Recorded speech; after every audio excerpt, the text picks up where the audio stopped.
యోహాను గారు రాసిన మొదటి పత్రిక అందరూ తీయండి.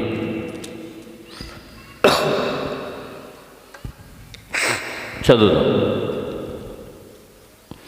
జీవవాక్యమును గూర్చినది ఆది నుండి ఏది ఉండెనో, మేమేది వింటిమో, కన్నులారా ఏది చూచితమో, ఏది నిదానించి కనుగొంటిమో, మా చేతులు దేన్ని తాకి చూచెనో అది మీకు తెలియచేయుచున్నాము అన్నాడు. దేని గురించి? జీవవాక్యం. జీవవాక్యం.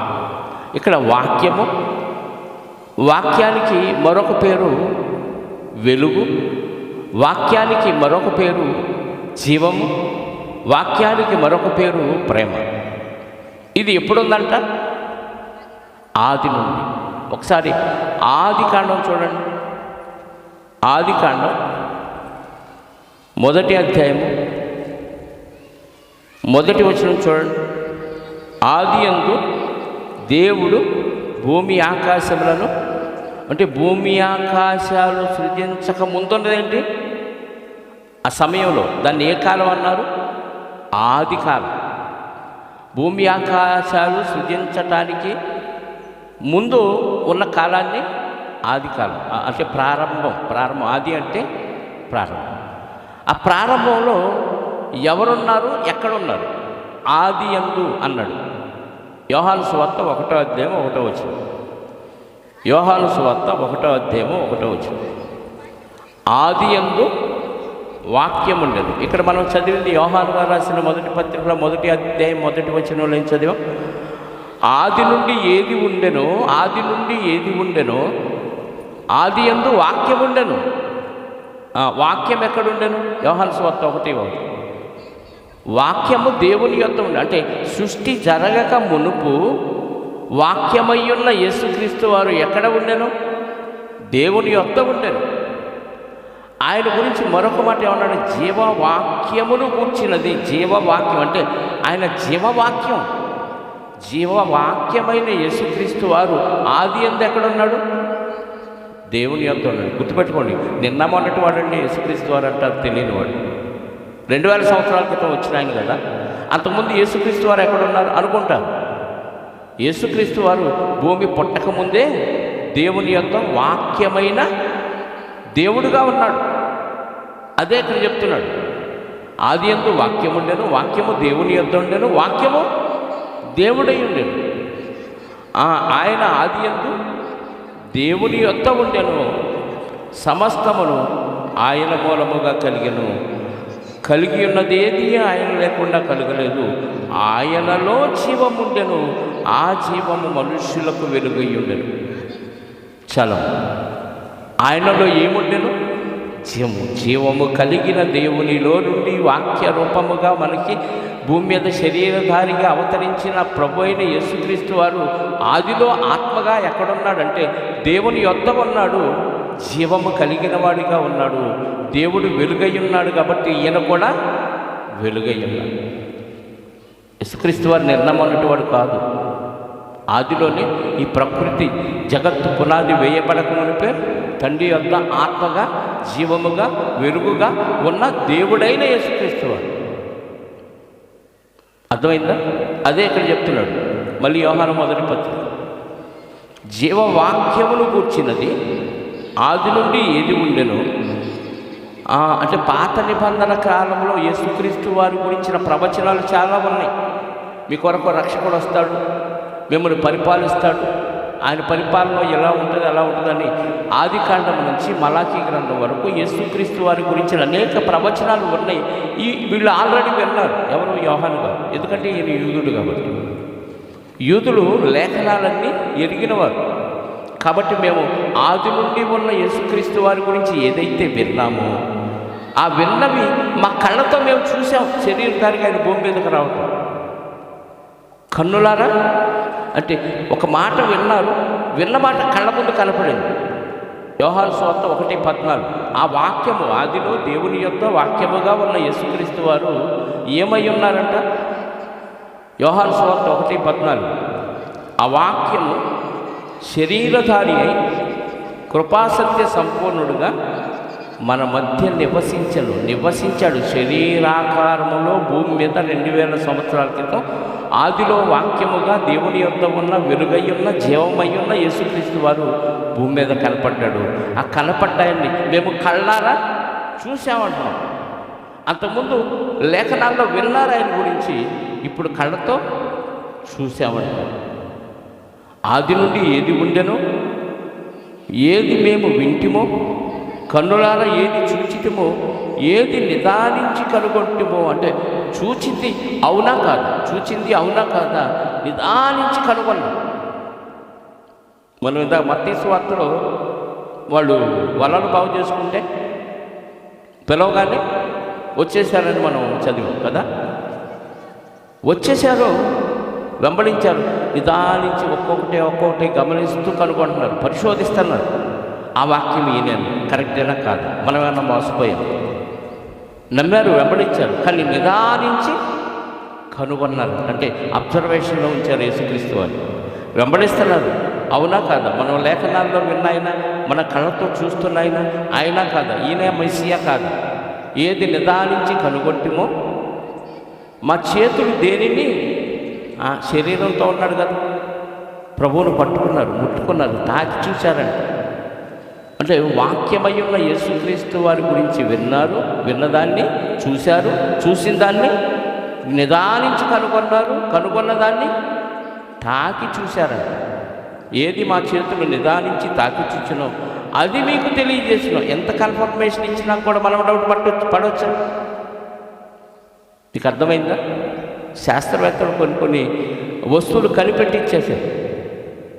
ఇది కరెంటు, ఇది కంటికి కనిపించదు, ఇదిగో ఇది 2 వైర్ల ద్వారా ప్రసరించింది, ఇది బల్బులోనికి వెళితే వెలిగిద్ది, ఇస్త్రిపెట్టెలోకి వెళ్తే వేడెక్కిద్ది, చెప్పండి, ఫ్రిడ్జ్లోకి వెళ్తే కూలింగ్ ఇచ్చింది, ఇలా రకరకాల పనులు చేసింది అని వాళ్ళన్నీ కనిపెట్టేసి కరెంటు తయారు చేసి వైర్ ద్వారా మన ఇంటికి పంపించారు. మనం వాడుకుంటున్నాం, హ్యాపీ. లేదు, నేను కూడా మళ్ళీ కరెంటు కనుగొనాలని వైర్ కట్ చేసి అలా పుట్టుకున్నాం అనుకోండి, ఏమైంది? ఎన్ని పరిశోధన చేశారు వీళ్ళు? మనకంటే ముందు లేఖనాల్ని విన్నారు. పాత నిబంధనలు యేసుక్రీస్తు వారి గురించి లేఖనాలన్నీ విన్నారు, విన్నదాన్ని చూశారు, చూసిన దాన్ని అబ్జర్వేషన్లో పెట్టి నిదానించి కనుగొన్నారు, కనుగొన్న దాన్ని తాకి చూశారు. కరెక్టే, స్పర్శ తగులుతుంది. ఆయన శరీరాకారంలో భూమి మీదకి వస్తాడని, వచ్చిన తర్వాత ఆయన ఏమేమి చేస్తాడు ఇవన్నీ విన్నారు, ఇవన్నీ చూశారు, చూసింది నిదానించి కనుగొన్నారు, కనుగొన్న దాన్ని తాకి చూసి అదే మీకు చెప్తున్నాం. అంటే ప్రయోగాలన్నీ అయిపోయాయి. మళ్ళీ మనం ప్రయోగం చేయాల్సిన అవసరం ఉందా? ప్రభా నాకు ఏదో ఒకటి చేస్తే తప్ప నువ్వు ఉన్నావని నేను నమ్మనన్నావు అనుకో, ఏదో ఒకటి చేసేస్తాడు. ఏం చేస్తాడు? బాగా దెబ్బ కొట్టాడు అనుకో, చూసావు నేను ఉన్నానని నీకు రుజువు అయిపోయిందంట. అంత దెబ్బ తింటాడు ఎందుకు? అక్కడ దాకా తెచ్చుకోవాలా? ఆల్రెడీ ప్రయోగాలన్నీ చేసే మనకి ఆ జీవవాక్యాన్ని గురించి మీకు తెలియజేస్తున్నాము అన్నాడు. ఎవరు చెప్పారు ఈ మాట? యోహాను గారు. అంత పరిశోధన చేసి ఆ జీవవాక్యాల గురించి మనకి తెలియజేశాడు. 2వ వచనం, ఆ జీవము ప్రత్యక్షమైన తండ్రి యొద్ద ఉండి మాకు ప్రత్యక్షమైన ఆ నిత్య జీవమును మేము చూచి ఆ జీవమును గురించి సాక్ష్యమిచ్చుచు దానిని మీకు తెలియపరుచుచున్నాము. మళ్ళీ ఇంకా కన్ఫర్మ్ చేశాం. ఎక్కడి నుంచి ప్రత్యక్షమైంది ఇది? ఈ జీవవాక్యం ఇది అంటే ఆయన తండ్రి యొద్ద నుండి. తండ్రి ఎవరు? తండ్రి యేసుక్రీస్తు. పప్పులో కాలేశారా, తప్పులో కాలేశారా? తండ్రి ఎవరు? మనందరి ఆత్మల కన్న తండ్రి అయిన యెహోవా, పాత నిబంధన ఉన్నవాడు. తండ్రి యొద్ద ఆది యందు వాక్యముగా దేవుడుగా ఉన్న యేసుక్రీస్తు వారు ప్రత్యక్షమయ్యాడు శరీరధారి. ఇందాక చదివాం కదా 1:14 యోహాను సువార్తలో. తండ్రి యొద్ద నుండి మాకు ప్రత్యక్షమైన ఆ నిత్య జీవమును మేము చూసి, నిత్య జీవం అంటే యేసుక్రీస్తు వారు. యేసుక్రీస్తు వారు అంటే నిత్య జీవం. అంటే తండ్రి దగ్గర ఎలాగైతే మరణం లేకుండా నిత్యము జీవించే అవకాశం ఉందో, తండ్రి ఎలాగైతే నిత్యుడో, ఆ నిత్య జీవాన్ని ఎవరిలో పెట్టాడు? యేసుక్రీస్తులో పెట్టాడు. యేసుక్రీస్తు వారిని భూమి మీదకు పడేశాడు. ఇప్పుడు భూమి మీద పడిన ఆ వ్యక్తి ఎవరంటే నిత్యజీవమైన తండ్రి యొద్ద నుండి భూమి మీదకి ఊడిపడిన నిత్యజీవమైన ఆ నిత్యజీవాన్ని మేమేం చేసాం? చూచి ఆ జీవమును గూర్చి సాక్ష్యమిచ్చుచు దానిని మీకు తెలియపరుచుచున్నాము. తాకి చూచి తెలియపరిచాడు, ప్రయోగాలన్నీ చేసి. మళ్ళీ 2వ వచనంలో ఏమన్నాడు? తండ్రి దగ్గర నుంచి ప్రత్యక్షమైన జీవాన్ని మేము చూచి అన్ని ప్రయోగాలు చేసి ఇప్పుడు సాక్ష్యం చెప్తున్నాం. సాక్ష్యం అంటే జరిగిందా జరగందా? జరిగిందంతా మేము అన్నీ అబ్జర్వ్ చేసి కనుగొని ప్రయోగాలన్నీ చేసి ఫిక్స్ చేసి మీకు సాక్ష్యం చెప్తున్నాం. మీరు దాన్ని నమ్మటమే. అర్థమైందా? యేసుక్రీస్తు వారు ఎవరంటే ఒకప్పుడు తండ్రి దగ్గర వాక్యముగా ఉన్న ఆత్మ, జీవముగా ఉన్న ఆత్మ, వెలుగుగా ఉన్న ఆత్మ. ఆయన్ని దేవుడు 2000 సంవత్సరాల క్రితం శరీరధారిగా భూమి మీదకు పంపించాడు. ఆయన చూసాం, నిదానించి కనుగొన్నాం, ఆయన గురించి విన్నాం, కనుగొన్న దాన్ని మీకు తెలియచేసి 2వ వచనంలో ఆ జీవమును గురించి మీకు ఇప్పుడు సాక్ష్యం చెప్తున్నాం. సాక్షులు అంటే ప్రత్యక్ష సాక్షులు. సాక్షులు అని ఎవరంటాం? చూసిన వారిలో ఎక్కడో ఊర్లో ఉండి నాకు కూడా తెలిసి సంగతి అన్నవాళ్ళు జడ్జి గారి ముందు సాక్షులు ప్రవేశపెట్టండి అంటారు. ఎవరు వాళ్ళు? నేరం జరిగినప్పుడు అక్కడ ఉండి చూడాలి, ఆ మాటలు వినాలి. నేను అక్కడ లేనండి, అయినా నేను సాక్ష్యం చెబుతా అన్నాడు అనుకో, ఈయన బోర్లోంచి పక్క తీసుకెళ్ళండి అంటాడు. సాక్షి అంటే ఎవరు? ప్రత్యక్ష సాక్షి. చూడాలి, వినాలి, చూడాలి, వినాలి. ఆల్రెడీ లేఖనాల్లో విన్నారు, విన్నవి కళ్ళారా చూశారు. కాబట్టి మేము ఆయన్ని తాకి చూసాం, అన్ని నిదానించి కనుగొన్నాం, మేమే సాక్షులు అన్నాం. ఇంకా ఆ సాక్ష్యానికి తిరుగులేదు. యోహాను గారి సాక్ష్యానికి తిరిగే లేదు. అన్నీ గమనించి అన్నీ కాచి వడపోసి ఫిల్టర్ చేసి మనకు సారాన్ని ఇచ్చింది. అది ఆయన చెప్పిన సాక్ష్యం. ఆ సాక్ష్యాన్ని మీకు తెలియపరుచున్నాం. ఎందుకు తెలియపరుస్తున్నాడంటే చెప్తున్నాడు 3వ వచనం, మాతో కూడా మీకును సహవాసము కలుగునట్లు మేము చూచిన దానిని వినిన దానిని మీకు తెలియజే. మాతో కూడా అంటే అపోస్తులైన మాతో కూడా మీకు కూడా ఆయనతో ఫ్రెండ్షిప్ కావాలి. మాతో కూడా మీకు, అపోస్తులైన మాతో కూడా మీకు కూడా ఆయనతో ఫ్రెండ్షిప్ కావాలి. ఆల్రెడీ మేము ఫ్రెండ్స్ ఆయన, ఇప్పుడు మీరు కూడా ఆయనతో పాటు ఫ్రెండ్షిప్ కావాలని ఈ సంగతులు మీకు తెలియజేయుచున్నాము. మన సహవాసం అయితే ఆల్రెడీ తండ్రితో కూడాను ఆయన కుమారుడైన క్రీస్తుతో కూడా ఉన్నది. మనందరం ఎవరితో ఫ్రెండ్షిప్ అంటే మొదటి నుంచి తండ్రితో ఫ్రెండ్షిప్. ఎందుకంటే ఆయనలో నుంచి వచ్చిన వాళ్ళు. తండ్రి కొడుకులు ఎలా ఉండాలంటే ఫ్రెండ్స్గా ఉండాలి. మన పరలోకపు తండ్రి మన ఫ్రెండు. యోహానుగా మోషే గారితో ఏమన్నాడు? మోషే నాకు స్నేహితుడు, అబ్రహాము నాకు స్నేహితుడు. అంటే ఫ్రెండ్ లాగా ఉంటాడు తండ్రి. ఆల్రెడీ ఆయనతో ఇష్టపడి ఆయన మాటల ప్రకారంగా నడిచిన వాళ్ళందరూ దేవునితో స్నేహితుడి. హనోకు దేవునితో నడిచాను, నోవాహు దేవునితో నడిచాను. అంటే ఫ్రెండ్స్ లాగా చక్కగా ఒకరినొకరు అర్థం చేసుకుంటూ నడిచారన్నమాట వాళ్ళ జీవితం. కాబట్టి మనందరి తండ్రి మనకు శత్రువు కాదు, మనకు విరోధి కాదు, మన మీద కక్షబట్టి నరకానికి పంపించే అంత కిరాతకుడు కాదు. ఆయన అంటేనే ప్రేమ, ఆయన అంటేనే వెలుగు, ఆయన అంటేనే జీవం. అలాంటి తండ్రి మనల్ని నరకానికి పంపడు కదా. ఎలాంటి వాడు ఆయన అంటే? ఫ్రెండ్. నిజమైన ఫ్రెండ్ అంటే ఏమి దాపరికం లేకుండా ఒకరికొకరు అర్థం చేసుకుని హృదయాలు కలిసిపోయేదే నిజమైన ప్రేమ, నిజమైన స్నేహం. అలాంటి స్నేహం మనం తండ్రితో ఉండాలి, తండ్రితో మన స్నేహం ఉండాలి, మనతో తండ్రి స్నేహం ఉండాలి. ఆయన ఎల్లప్పుడూ చేతులు చాపుతూ ఫ్రెండ్షిప్కు పిలుస్తూనే ఉన్నాడు. మనమే తిరస్కరిస్తున్నాం. ఎందుకంటే మనకు ఫ్రెండు ఎవరు? లోకం. మన ఫ్రెండ్ ఎవరు? లోకం. లోకంలో అన్నీ మనం ఆకర్షిస్తాం. ఇప్పుడు అన్నిటికంటే లోకంలో ఫ్రెండ్ ఎవడే అంటే సెల్ ఫోన్ కదా. ఈ సెల్ ఫోన్ అందరికంటే మనకు క్లోజ్ ఫ్రెండ్ అయిపోయాడు. నిద్ర లేవగానే చెయ్యి మొహం ఇంతకుముందు ఇట్లా చూసుకొని చెయ్యి చూసుకునేవాడు కొంతమంది. ఇప్పుడు ఫోన్ తడుముకొని ఫోన్ చూసుకున్నాం. మిస్డ్ కాల్స్ ఏమైనా వచ్చినాయా, మెసేజ్లు వచ్చినాయి కదా, ఇవన్నీ చూసుకుంటున్నాం. యోహాను గారు రాసిన మొదటి పత్రిక 1వ అధ్యాయము 4వ వచనం, మన సంతోషము పరిపూర్ణమవుటకై మేము ఈ సంగతులు వ్రాయిచున్నాము. దేవుడితో ఉంటే సంతోషమా బాధ? దేవుడితో ఉంటే సంతోషమా బాధ? చెప్పండి. నాకు దేవుడితో సంతోషం ఉంటుంది అని చెప్పేవాళ్ళు ఎంతమంది? నిజంగా చెప్పండి. ఇంటి దగ్గర సంతోషమా, దేవుడి దగ్గర సంతోషం? మరి ఇంటి దగ్గర నుంచి తొందరగా దేవుని సన్నిధికి ఎందుకు రాదు? సంతోషం ఎక్కడ ఉంటే? పాట మాత్రం పాడతాం, సంతోషము ఎక్కడ ఉందని పాట పాడతాం, కానీ ఇంటి దగ్గరే ఉందని నిరూపిస్తాం కదా. బంధువుల దగ్గర ఉంటుంది, ఫంక్షన్లో ఉంటుంది, ఇంటి దగ్గర ఉంటుంది, ఆటల్లో ఉంటుంది, పాటల్లో ఉంటుంది, టీవీ దగ్గర ఉంటుంది, ఫోన్ దగ్గర ఉంటుంది. నిజంగా ఆ వాక్యమైన ప్రభువు మనకు అర్థమైతే, మన స్నేహితుడైన తండ్రి మనకు అర్థమైతే, ఆయన ప్రేమ ఎంత గొప్పదో అర్థమైతే, ఈయన మించి ఇంకా ఎవరు మాకు సంతోషాన్ని ఇవ్వలేరు. ఈ సంతోషం నిత్యం ఉండేది, ఇది పోయేది కాదు. ఈ సంతోషం కష్టాల్లో కూడా సంతోషాన్ని ఇచ్చే అంత ప్రేమ ఇది. కష్టాలు వచ్చినప్పుడు సహజంగా బాధపడతారు ఎవరైనా కదా, కానీ శ్రమలలో కూడా ప్రేమను చూపించి ఓదార్పునిచ్చి సంతోషపరిచే అంత ప్రేమ దేవుని ప్రేమ. ఈ ప్రేమ మనకు అర్థమైతే ఇంకా లోకంలో దేన్ని అంతగా ప్రేమించమండి.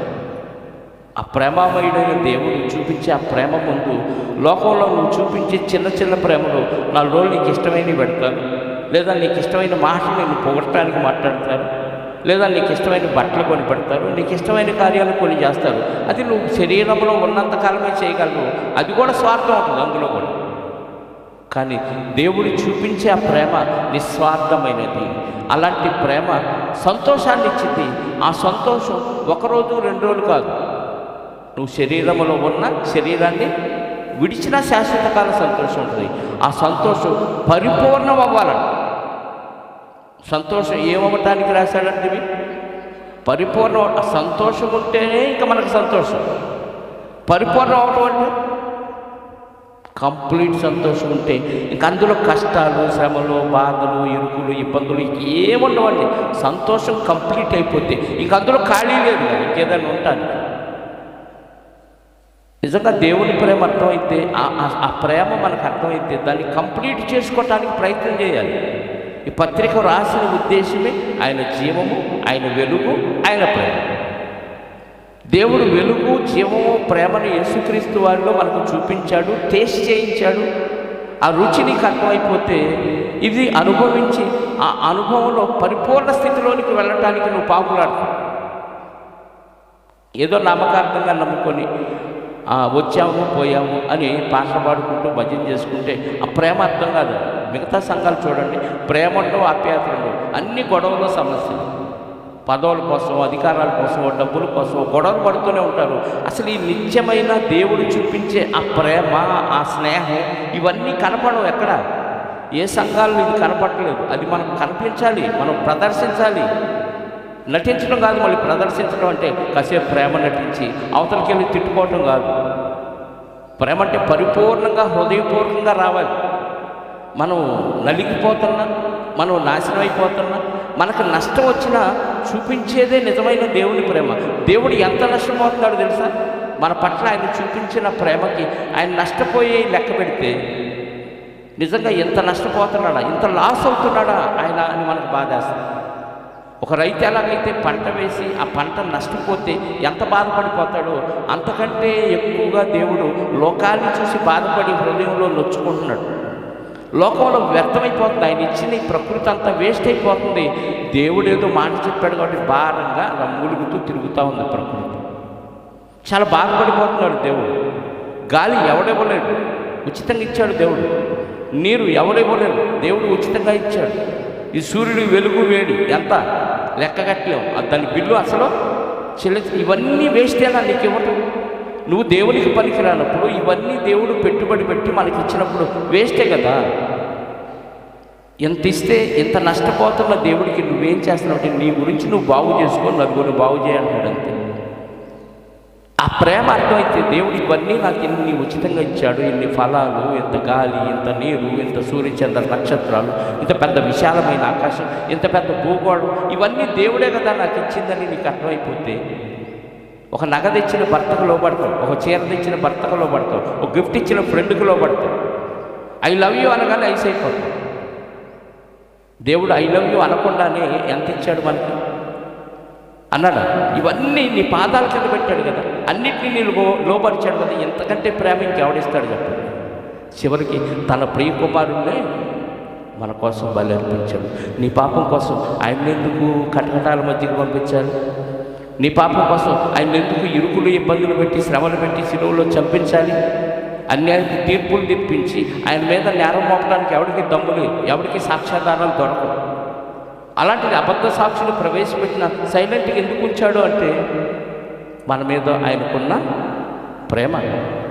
ఆ ప్రేమను మనం అర్థం చేసుకుంటే దేవుడి కంటే ఇంకా నాకు ఎవ్వరు ఎక్కువ కాదండి అన్నట్టు. ఎందుకంటే శాశ్వత కాలం నేను పరలోకంలో ఉంచేది దేవుడే కాబట్టి ఆ ప్రేమ నీకు అర్థమైతే ఆ ప్రేమ పరిపూర్ణ స్థితికి వెళ్ళటానికి మనం ఎంత చేయాలో అంత చేస్తాం. అది నీ కోసమేనా, నా కోసమా? ఎవరి కోసం ఆ ప్రేమ దేవుడు ఇచ్చింది? మనందరి కోసం, నా కోసం అని ఎవరికి వాళ్ళు అనుకుంటే ఇంకా అందుకో తిరుగులేదు. నా కోసమే కదా దేవుడు ఇంత ప్రేమించాడు, నేను కూడా ముందు నన్ను నేను ప్రేమించుకొని ఎదుటి వాడిని కూడా ప్రేమించాలి అనే ఆలోచన కలగాలి. అందుకే దేవుడు ప్రేమై ఉన్నాడు కాబట్టి ఆ ప్రేమలో సంతోషం ఉంది కాబట్టి ఆ సంతోషం ఏమవ్వాలి? పరిపూర్ణం అవటానికి ఇదిగో ఈ సంగతులు మీకు రాస్తున్నాడు. ఈ చదివిన తర్వాత కూడా మీరు పరిపూర్ణం కాకపోతే వేస్ట్ కదా. 5వ వచనం, మేము ఆయన వలన విని మీకు ప్రకటించు వర్తమానమేమనగా దేవుడు ఏమై ఉన్నాడు? వెలుగై ఉన్నాడు. ఆయన యందు చీకటి ఎంత మాత్రమూ లేదు. ఆయనతో కూడా చలము. మేము ఆయన వలన విని మీకు ప్రకటించు వర్తమానం ఏమనగా దేవుడి వలన విన్నాడంటే అయినా ఆ వర్తమానం మనకు ప్రకటిస్తున్నాడు. దేవుడు ఏమై ఉన్నాడు? వెలుగనగానే సూర్యుడా? వెలుగనగానే మనం వేసుకునే లైటా? మరి ఏ వెలుగు చెప్పండి? ఏ వెలుగు? అర్థం కాదు. ఏ వెలుగు? దేవుడు వెలుగై ఉన్నాడంటే ఏ వెలుగు? ఆరిపోని వెలుగు. ఆరిపోని వెలుగు. వెలుగు అంటే మంచిది, చీకటి అంటే చెడ్డదా? చీకటి చెడ్డదా మంచిది? చీకటి ఎవరికి మంచిది? చీకటి ఎవరికి మంచిది చెప్పాలి? దొంగలకు మంచిది. అమావాస్య, ఆదివారం, అర్ధరాత్రి దయ్యాలకు మంచిది కదా. చీకటి దొంగలకి, పనికిమాలిన వాళ్ళకి చీకటి ఉంటే మంచిది. కరెంటు ఉన్నా కట్ చేసి మరీ దొంగతనాలు చేస్తారు. వెలుగు ఎవరికి మంచిది? మంచి వాళ్ళకి మంచిది. దేవుడు ఏమై ఉన్నాడు? వెలుగై ఉన్నాడు. ఆయనలో చెడు ఏమాత్రం లేదు. చీకటి అంటే చెడు, వెలుగు అంటే మంచి. దేవుడు అంతా మంచోడు. దేవుడు అంతా మంచోడే. అసలు ఏమాత్రం ఆయనలో చెడు అన్నది లేదు. ఎందరిలో చూసినా ఎంతో కొంత ఓ రోజున ఉన్నట్టుగా కొంత చెడు ఉంటుంది. ఈయన బాగా మంచోడండి అని ఎవరికైనా సర్టిఫికేట్ ఇచ్చినా ఆయనలో కూడా ఏముంటుంది? ఎంతో కొంత చెడు ఉంటుంది. కానీ దేవుల్లో చెడే లేదు, అంత మంచి. అందుకే వెలుగుతో పోల్చాడు. వెలుగులో అన్నీ స్పష్టంగా కనపడతాయి. కళ్ళు మసుకుంటే తప్ప వెలుగున్నప్పుడు అన్నీ క్లారిటీగా ఉంటాయి. దాని కలరు, దాని రంగు, దాన్ని మొత్తం క్లియర్గా కనపడతాయి. చీకట్లో నువ్వు ఎంత కలర్ఫుల్ డ్రెస్ వేసుకున్నా బ్లాక్ అండ్ వైట్ కదా. చీకట్లో నువ్వు ఎంత కలర్ఫుల్ డ్రెస్ వేసుకున్నా, ఎంత మేకప్ వేసుకున్నా, చీకట్లో ఫోటోది ఫ్లాష్ ల్యాప్ ఎలా కనపడతాం? ఒక నల్లని నీడాకారం కనపడుతుంది. అంటే చీకటిలో స్పష్టంగా కనిపించదు. కాబట్టి దేవుడు వెలుగై ఉన్నాడు కాబట్టి ఆయన యందు చీకటి ఎంత మాత్రమూ లేదు. అంటే చెడు లేదు, మంచే ఉంది దేవుల్లో. 6వ వచనం, ఆయనతో కూడా సహవాసము గలవారమని చెప్పుకొని చీకటిలో నడిచిన ఎడల మనము అబద్ధమాడుచు సత్యమును జరిగింపకుందుము అన్నాడు. దేవుడితో సహవాసం చేయమన్నాడు. నేను చేశాను, మీరు కూడా చేయండి అని యోహాను గారు చెప్పాడు. ఇప్పుడు దేవుడిని ఎరిగాం మేము. దేవుడితో మాకేముంది? ఫ్రెండ్షిప్ ఉంది. దేవుడితో ఫ్రెండ్షిప్ ఉందని చెప్పుకొని మనం చీకట్లో నడిచామనుకోండి, ఏమైంది చెప్పండి? మనం ఏం చేసినట్టు? అబద్ధం. లంచాలు తీసుకునే డిపార్ట్మెంట్ ఏంటి? యాంటీ కరప్షన్ బ్యూరో కదా, ఏసీబీ. ఏసీబీలో వాళ్ళు ఏం చేయాలి? లంచాలు తీసుకునే వాళ్ళని పట్టుకోవాలి, అంతేనా? వాళ్ళే లంచాలు తీసుకుంటే ఏసీబీకి అర్థం లేదు, అంతేనా? ఏసీబీ అంటే లంచాలు తీసుకునే వాళ్ళని పట్టుకొని పోలీసులకు అప్పగించే డిపార్ట్మెంట్ అయినప్పుడు వాళ్ళే లంచాలు తీసుకున్నారు అనుకోండి, కంచే చేను వేస్తుంది. అలాగే దేవుడు ఏమై ఉన్నాడు? వెలుగై ఉన్నాడు. ఆయనలో చీకటి ఎంత మాత్రమో లేదు. మరి ఆ వెలుగైన దేవునితో మేము కూడా వెలిగించబడ్డాం, ఆయనతో మేము కూడా సహవాసం, మాలో కూడా పాపం ఏమీ లేదు. చీకటి అంటే పాపం లేదా చెడు, చెడేమీ లేదని మనం చెప్పుకుంటూ మళ్ళీ చెడు చేసామనుకో, పాపం చేసామనుకో, ఏం చేసినట్టు? మనం అబద్ధం ఆడుచు ఏం జరిగించుకుందాం? సత్యమును, సత్యం అంటే వాక్యం, వాక్యాన్ని మనం అనుసరించటం లేదు. అంటే దేవుడు మంచోడు, చెడు ఏమాత్రం లేదని మనకు అర్థమయ్యి ఆ మంచోడితో స్నేహం చేసాం. మంచోడితో స్నేహం చేసి చెడుతనం చేసామనుకో, ఈ మంచోడికి కూడా ఏమొచ్చింది? మంచోడు కూడా లోకం ఏమంటుంది? అప్పులోళ్ళు అప్పుడు వెళ్ళావు అనుకో, నువ్వు అప్పులేవు ఎవరికి. నీ ముందు ఒక అప్పులోడు వెళ్తున్నాడు, వాడు వెనకాల నువ్వు వెళ్ళావు. ఆడు బాకీ ఉన్నవాడు అప్పులోడిని పట్టుకొని తన్నాడు, వాడు వెనకాల నువ్వు ఉన్నావు కాబట్టి చెప్పండి నిన్ను కూడా తంతాను, ఎందుకంటే వాడు ఫ్రెండు అని, అంతేనా? మీ ఇద్దరు కలిసి ఈ పని చేశారంటారు. పోలీసులు కూడా అంతే, దొంగ పక్కన ఎవడైనా అమాయకుడు దొరికినా మీరిద్దరు కలిసి చేశారా ఇదని ఇద్దరిని ఇరికిస్తారు. అలాగే దేవుడు పరిశుద్ధుడు, దేవుళ్ళో అమ్మా వాళ్ళు ఆడుకుంటామా? దేవుళ్ళు ఏమీ లేరు, చీకటి ఎంత మాత్రమో లేదు. చీకటి లేనప్పుడు మనం దేవుళ్ళలో ఉన్నాము, వెలుగులో ఉన్నామని చెప్పుకోవచ్చు. మనం మళ్ళీ దుష్క్రియలు చేసామనుకో, చెడు కార్యక్రమాలు చేస్తే మనలో ఏముండదు? సత్యము, సత్యం అంటే వాక్యం, నీ వాక్యమే సత్యం. సత్యం అంటే నిబంధన, ఆ నిబంధన నీలో లేనట్టే, ఉంటే దాన్ని పాటిస్తాం. కాబట్టి వెలుగు సంబంధులుగా, దేవునితో స్నేహం చేసిన వారిగా, నిత్య జీవాన్ని పొందుకొని పరిపూర్ణ స్థితిలోనికి వెళ్ళేవారిగా మనం వెలుగు సంబంధమైన క్రియలు చేయాలి తప్ప ఏమాత్రం చెడు చేయకూడదు. కాస్త కూస్తే ఏమన్నా ఉంటే తీసేసుకోండి. ఈరోజు దేవుడికి అవమానం దీనివల్ల, నీ క్యారెక్టర్ వలన, నీ చెడు వలన నువ్వు చీకటిలో ఉన్నావు. ఓహో వీళ్ళ దేవుడు కూడా చీకటి, కాస్త పాపాలు ఈయన కూడా చేస్తాడు కావాలని దేవుడికి కూడా చీకటిని ఆపాదిస్తుంది సమాజం. ఈరోజు క్రైస్తవులను చూసి వెలుగులో ఉన్నామని చెప్పుకుంటూ క్రైస్తవులు చేసే చెడు కార్యక్రమాలను చూసి సమాజం ఏం చెప్పుకుంటుందంటే వీళ్ళ దేవుడిలో కూడా కొన్ని లోపాలు ఉన్నాయి, కొన్ని తప్పులు ఉన్నాయి, కొన్ని చెడ్డ కార్యక్రమాలు వీళ్ళ దేవుడు కూడా చేశాడు అని ఈరోజు క్రైస్తవులను చూసి లోకం చెప్పుకుంటుందంటే కారణం ఎవరంటే వెలుగులో ఉన్నాము, దేవునితో స్నేహం చేశామని చెప్పుకొచ్చు. మనం వెలుగు సంబంధులుగా క్రియలు చేయకుండా సత్యాన్ని జరిగించకపోతే, అంటే వాక్యాన్ని అనుసరించకపోతే మనం చీకటి సంబంధులుగా ఉన్నట్టే. దీనివల్ల దేవుని నామానికి అవమానం వస్తుంది. అదే 6వ వచనంలో చెప్పిన మాట. 7వ వచనం, అయితే ఆయన వెలుగులోనున్న ప్రకారం మనమును వెలుగులో నడిచిన ఎడల మనము అన్యోన్య సహవాసము గలవారమై ఉందుము. అప్పుడు ఆయన కుమారుడైన యేసు రక్తము ప్రతి పాపము నుండి మనలను పవిత్రులనుగా చేయును. ఏంటంట? దేవుడు ఎక్కడున్నాడు? వెలుగులో ఉన్న ప్రకారం మనం కూడా వెలుగులో నడవటువంటి పద్దాకులు రాత్రిపూట అడుగు బయట పెట్టకుండా పగలే నడుస్తూ ఉంటామేనా? అంతే కదా. రాత్రులు అడుగు మాత్రం, ఎందుకంటే వాక్యం ఉందండి, రాత్రులు నడవద్దన్నాడు దేవుడు, వెలుగులో నడిచిన ప్రకారం అన్నాడు. కాబట్టి వెలుగుంటే నేను నడుస్తాను, లేకపోతే నడవనంట కదా.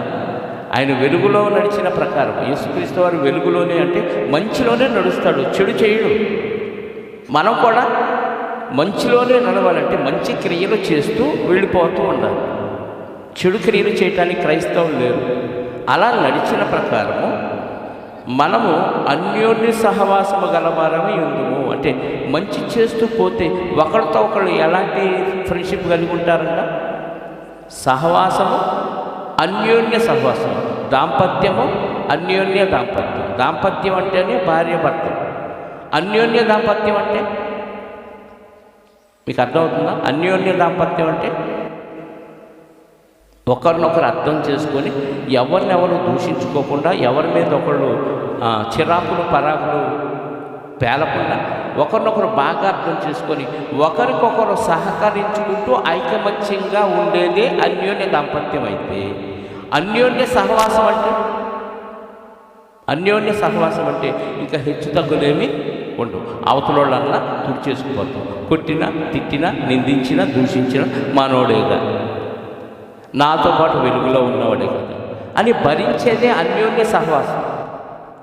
ఒకవేళ ఇలా కాదండి, వాడు తప్పు చేశాడు కాబట్టి నేను ఖండించాను, వాడిని తిట్టాను, కొట్టాను అన్నాం అనుకో, మరి మనం చేసే తప్పులకు దేవుడు ఏం చేయాలి? ఇప్పుడు ఆయనతో ఫ్రెండ్షిప్ చేస్తున్నాం, ఆయన తప్పు చేయడు, మనం చేస్తాం. మనం తప్పు చేసినప్పుడు ఆయన మనల్ని ఏం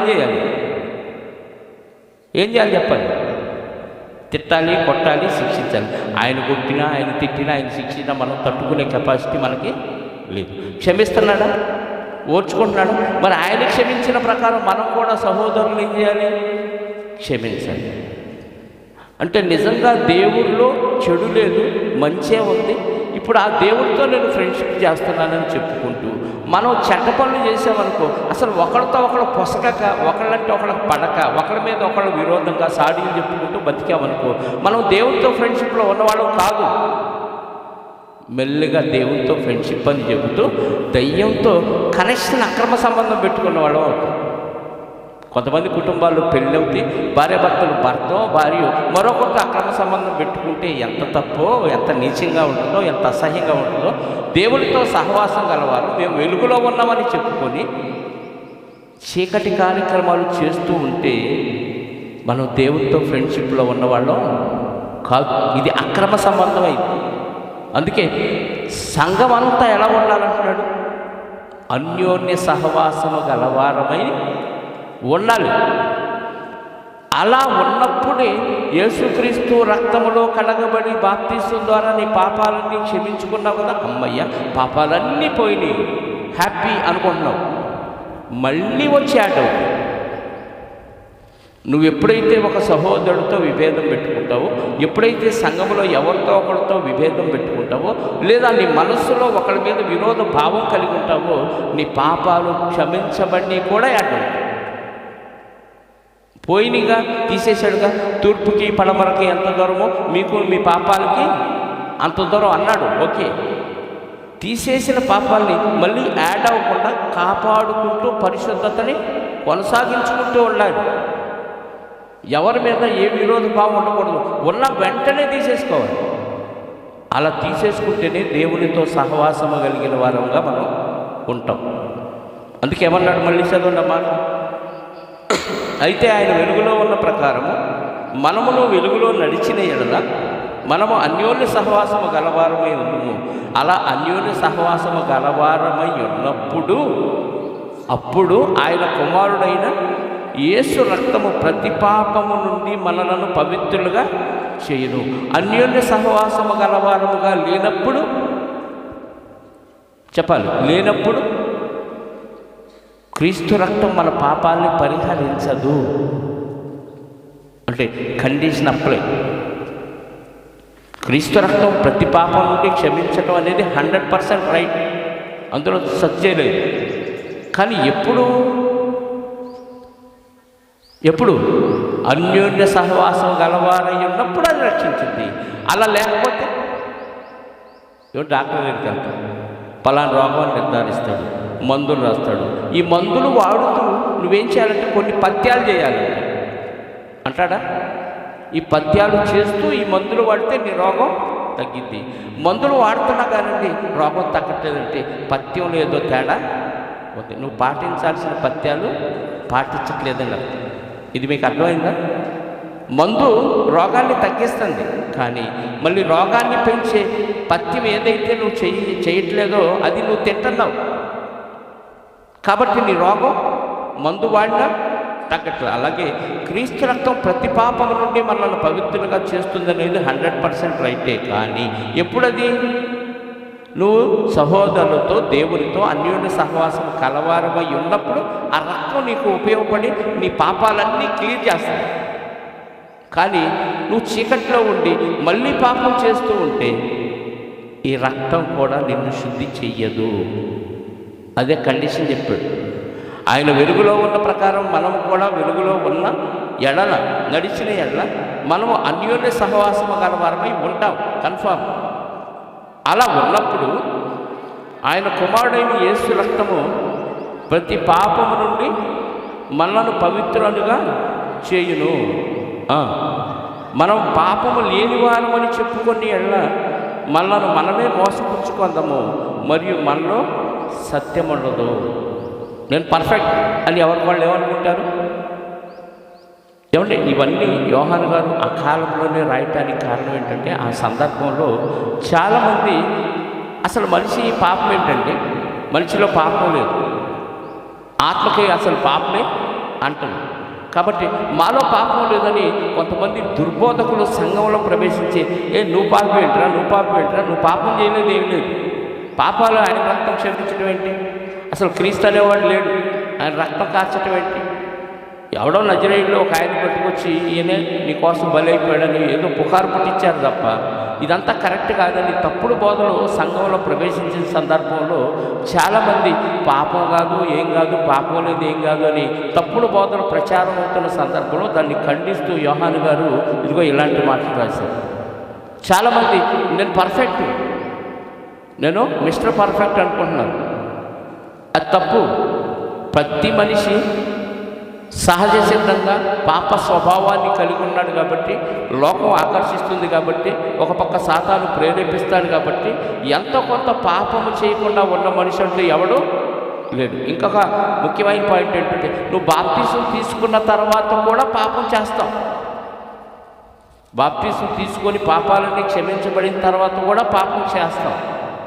కాబట్టి ఇక అసలు నేను ఎప్పుడు ఏ పాపం చేయలేదని చెప్పగలిగినాడు ఎవడో లేడు. అందుకే మనం పాపము లేని వారము అని చెప్పుకునే ఎడల మనలను మనమే మోసపుచ్చుకుంటున్నావు, నిన్ను నువ్వే మోసపుచ్చుకుంటున్నావు, ఎవడో నిన్ను మోసం చేయట్లా. మరియు మనలో నీలో వాక్యం నిలబడదు. వాక్యం ఏం చెప్తుందంటే, అందరూ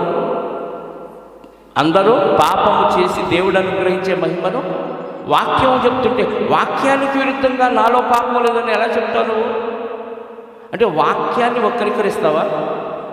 వాక్యమేమో ఖచ్చితంగా ఏ భేదము లేదు, అందరూ పాపము చేశారు అని వాక్యం చెప్తుంటే నాలో పాపం లేదు, నేను మిస్టర్ పర్ఫెక్ట్ అని ఎవడైనా చెప్తే నువ్వు వాక్యాన్ని తప్పుపడుతున్నావు, సత్యాన్ని తప్పుపడుతున్నావు అంటున్నాడు. అంటే దేవుడినే వెక్కిరిస్తున్నావు. కాబట్టి ఎవడు నాలో పాపం లేదని చెప్పకూడదు. నాలో పాపం లేదని మనం పాపము లేని వారమని చెప్పుకునే ఎడల మనలను మనమే మోసపుచ్చుకుందాము, మరియు మనలో వాక్యం నిలబడదు. ఇక పాపం ఉంటే కదా నీకు వాక్యం అవసరం. పాపం లేనప్పుడు వాక్యం ఎందుకు? రోగం ఉన్న వాళ్ళకి కదా మందు అవసరం, రోగం లేనివాడికి నాకు పాపం లేదండి అయినా వాక్యం కావాలి. ఎందుకు? రోగం లేనివాడు మందు తాగితే రోగం వచ్చింది తెలుసా? రోగం లేనివాడు అంటే ఎవడు? అందరికీ రోగం ఉంది కాబట్టి ఆ క్రీస్తు రక్తాన్ని మందుగా ఇచ్చాడు దేవుడు. కాబట్టి ఎవడో పాపం నేను చేయలేదు, నాలో అస్సలు లేదు పాపం, గోరోజనం అంతా కూడా లేదు అనటానికి ఎవరికి వీలు లేదు. చేస్తూనే ఉంటారు, ఎప్పటికప్పుడు శుద్ధి చేసుకుంటూనే ఉంటారు. అదే తర్వాత వచ్చిన మన పాపములను మనం ఒప్పుకొని ఎడల, అంటే పాపాన్ని ఏం చేయాలి? ఒప్పుకోవాలి. తప్పైందయ్యా, క్షమించయ్యా, నా కోసమే కానీ నీ కుమారుడి బలిగా ఇచ్చేవయ్యా శిలువను, ఆయన మీద నా పాపాలన్నీ మోసేవయ్యా, తప్పైంది మళ్ళీ చేయనయ్యా అని ఒప్పుకోవాలి ఎప్పటికప్పుడు. ఏమనాలి? మనము పాపము చెయ్యలేదని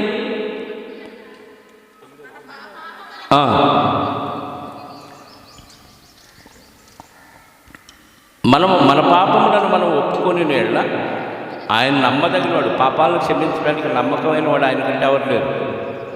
నీతిమంతుడు కనుక ఆయన మన పాపములను క్షమించి సమస్త దుర్నీతి నుండి మనలను పవిత్రులుగా చేయను. ఒప్పుకుంటే తప్పిస్తాడు, ఒప్పుకోకపోతే చెప్పండి తప్పించండి. ఒప్పుకుంటే పాపాల నుంచి క్షమించి సమస్త దుర్నీతి నుంచి నిన్ను పవిత్రులుగా చేస్తాడు. నేను పాపం లేనోడిని, నేను కరెక్ట్గా ఉన్నాను అని అనుకున్నావు అనుకో, అవసరం లేదు, వదిలేస్తాడు. అంటే ఖచ్చితంగా దేవుడి ముందు అందరూ ఏం చేయాలి? పాపిలను ఒప్పుకొని మోకరించి ఒప్పుకోవాల్సింది. అందులో ఎలాంటి సమస్య లేదు. ఎంత గొప్పవాడైనా ఎంత పేదవాడైనా ప్రపంచంలో మనిషిగా పుట్టిన వాళ్ళందరూ పాపం చేశారు. చేసిన పాపాన్ని ప్రభు దగ్గర ఒప్పుకొని ప్రక్షాళన పొందారు. పొందిన తర్వాత కూడా దినచర్యలో పాపపు లోకంలో బతుకున్నాం కాబట్టి ఎంతో కొంత పాపం చేస్తూనే ఉంటాం. ఆజ్ఞలు అన్నీ పాటించకపోవటం కూడా పాపం. పాపం అంటే అర్థం ఏంటి? ఆజ్ఞ అతిక్రమే పాపం. ప్లస్ చేయకూడనివన్నీ చేస్తే పాపం. ఏం చేయాలో ఏం చేయకూడదు అందరికీ అన్నీ తెలియనప్పుడు చేస్తూనే ఉంటామా? కొన్ని ఆచారాలు సంప్రదాయాలు ఉంటాయి, వాటిలో తెలియకుండా ఇరుక్కుపోతాం. అది పాపం అని మనకి తెలియదు. కాబట్టి తెలిసో తెలియక అందరూ పాపం చేస్తూనే ఉంటారు. కాబట్టి చేయలేదని చెప్పుకుంటే కుదరదు. మనం పాపము చేయలేదని చెప్పుకొని ఎడల ఆయనను అబద్ధికునిగా చేయవారు మగుదుము, మరియు ఆయన వాక్యము, ఇందాక సత్యం ఉంటుంది అన్నాడు, ఇక్కడ వాక్యం అన్నాడు. వాక్యమే సత్యం. దేవుడేమో నువ్వు పాపం అంటున్నాడు, నేను పాపం చేయలేదంటే దేవుడు అబద్ధం చెప్పాడా? దేవుడే అబద్ధికుడా? నేను చేయలేదు పాపం అన్నావనుకో, దేవుడు అబద్ధికుడు అంటున్నావు. చేయలేదని ఎవడైతే చెప్తాడో ఆ వ్యక్తి ఏం చేసినట్టు? దేవుడిని అబద్ధికునిగా చేసిన వారు అవుతారు. అలాంటి వాళ్ళు వాక్యం నిలబడదు. అలాంటి వాళ్ళు ఏమి నిలబడదు? వాక్యం అంటే సత్యము నిలబడదు. చెప్తారు నిలబడదంటే అర్థం ఏంటంటే వాక్యానుసారంగా బ్రతకరని. టకటక చెప్పొచ్చు వాక్యం. అసలు ప్రభువుని నమ్మనోడు కూడా బైబిల్ చదివి కట్టదా బట్టి చెప్పొచ్చు, తప్పులేదు, చెప్తారు. కానీ అది లోపలికి వెళ్ళి హృదయంలో ప్రవేశించి శరీరాన్ని నడిపించి వాక్యానుసారంగా ప్రవర్తించే విధంగా చేయదు. వాక్యం లోపల ఉండదు అని అంటే అర్థం ఏంటంటే వాక్యానుసారంగా వాళ్ళు బ్రతకరు అని అర్థం. కాబట్టి సత్యాన్ని జరిగించని ఎవరైనా పాపం చేసిన వాళ్ళే. పాపం చేయలేదని చెప్పుకునేవాడు అబద్ధికుడు. కాబట్టి అలాంటి వాళ్ళు వాక్యం నిలబడదు. దేవుడిని అబద్ధికునిగా చేసిన వారు అవుతారు. 10వ వచనం, మనం పాపం చేయలేదని చెప్పుకొని ఎడల ఆయనను అబద్ధికునిగా చేయువారు మగుదుము, మరియు ఆయన వాక్యము మనలో ఉంటుంది. కాబట్టి మనలో వాక్యం సమృద్ధిగా ఉండి మనం వాక్యానుసారంగా నడవాలంటే మనం వెలుగు సంబంధం, మనం నిత్యజీవం కలిగిన వారు, మనం దేవుని ప్రేమ కలిగిన వారు, మనం దేవునితో స్నేహం చేసిన వారు, ఆయన కుమారుడైన యేసుక్రీస్తు వారితో మనం స్నేహం చేసిన వారు. కాబట్టి ఆ స్నేహానికి తగ్గట్టుగా, ఫ్రెండ్షిప్కి తగ్గట్టుగా మనం ఎలా ఉండాలి చెప్పండి? ఒక మంచోడు అమ్మటి వెళ్తూ మనం చెడ్డ పని చేసామనుకో, మంచోళ్ళు కూడా చెడ్డ పేరు వచ్చింది. దేవుడు నమ్ముకున్నామని చెప్పి మనం దుష్క్రియ చేస్తే మనం చీకటిలోనే ఉన్నాం. చీకటి అంటే పాపం, వెలుగంటే మంచి లేదా పరిశుద్ధత. వెలుగంటే దేవుడికి సంబంధించింది, చీకటి అంటే సాతానికి సంబంధించింది. ఇప్పుడు చీకట్లో ఉంటావా, వెలుగులో ఉంటావా? వెలుగు ఎంత గొప్పదో, జీవం ఎంత గొప్పదో, దేవుని ప్రేమ ఎంత గొప్పదో మనకు అర్థమైపోతే మనం పాపం చేయలేదని ఏ రోజు అనకూడదు. తెలుసో తెలియకో ఎన్నో పాపాలు చేసామని ప్రతిరోజు దేవుని సన్నిధిలోకి వెళ్ళి ఏం చేయాలి? పాప క్షమాపణ నిమిత్తం ఆయన దగ్గర బ్రతిమలాడి ఏడ్చి పాపాలు ఒప్పుకుంటూ అనుదిన ప్రక్షాళన చేసుకుంటూ ఉండాలి. అప్పుడు మనం దేవునితో, ఆయన కుమారుడైన యేసుక్రీస్తు వారితో అన్యోన్య సహవాసం కలిగిన వారంగా ఉంటాం. ప్రార్థన చేసుకుందాం. పరమనందు ఆశ్రయుడవైన మా కన్న తండ్రి, పరిశుద్ధుడా, స్తుతులకు పాత్రుడా, సర్వ సృష్టికి ఆధారపడుతుడా, మీరు జీవమై ఉన్నారు, మీరు వెలుగై ఉన్నారు, మీరు ప్రేమ అయి ఉన్నారు. ఈ మూడు ఇంకెవరికి వర్తించు. శాశ్వతంగా ఈ లక్షణాలు మీరు కలిగి, ఏమాత్రం చీకటి లేక, ఏమాత్రం స్వార్థము లేక నిత్యము ఉండేవారిగా మీరు మాకు కనపడుతున్నారు. మిమ్మల్ని గూర్చిన వార్త 2000 సంవత్సరాల క్రితం, ఇదిగో నాయన ఈరోజు మేము ఏ పత్రికనైతే ఆలోచిస్తామో ఆ పత్రికలో మాకు పరిచయమైన మీ కుమారుని శిష్యుడైన యోహాను గారు మీ గురించి విన్నారు, మీ కుమారుని గురించి విన్నారు. విన్నదాన్ని ఆయన కళ్ళారా శరీరధారిగా ఉన్న ప్రభువును చూశారు, చూసిన దాన్ని తాకారు, తాకిన దాన్ని నిదానంగా కనుగొని మాకు దాన్ని ప్రత్యక్షపరిచారు. అంత పరిశోధన చేసి తెలుసుకున్న ప్రభువును మాకు చూపించి నిత్య రాజ్యానికి వారసులమై నిత్య జీవాన్ని పొందటానికి, శాశ్వతమైన మీ వెలుగులో ప్రవేశించడానికి మీ ప్రేమను మాకు చూపించాలి. అంత ప్రేమ మేము మీ ఎడల కలిగి ఉండి, మీరు చూపించే ప్రేమను మేము గైకొని, మీ కుమారు ద్వారా లోకానికి మీరు చాటిన ప్రేమను మేము ఎరిగిన వారమే ఒకరినొకరు ప్రేమించుకుంటూ ముందుకు సాగి మనస్సును మాకు తెలియజేసిన విధానాన్ని బట్టి స్తోత్రాలు. మొదటి పత్రిక ఉపోద్ఘాతం మొదలుకొని మొదటి అధ్యాయం అంతా మాకు పరిచయం చేసిన విధానాన్ని బట్టి మీకు స్తోత్రాలు.